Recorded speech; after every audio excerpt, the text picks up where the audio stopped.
এই পিৎজা আছে না ওই আইসক্রিম আছে হ্যাঁ দিন দুইটা চাকো চাকো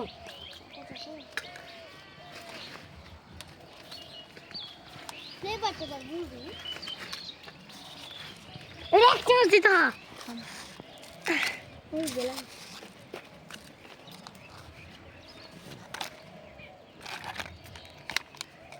এরে আল্লাহ মশলা শেষ তারপর দিয়ে দিই মশলা আরেকটা বানাবো একটাই ভাই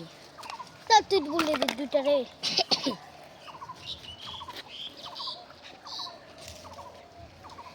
হয়ে গেছে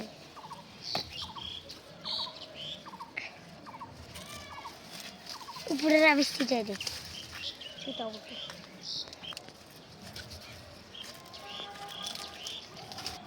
হুম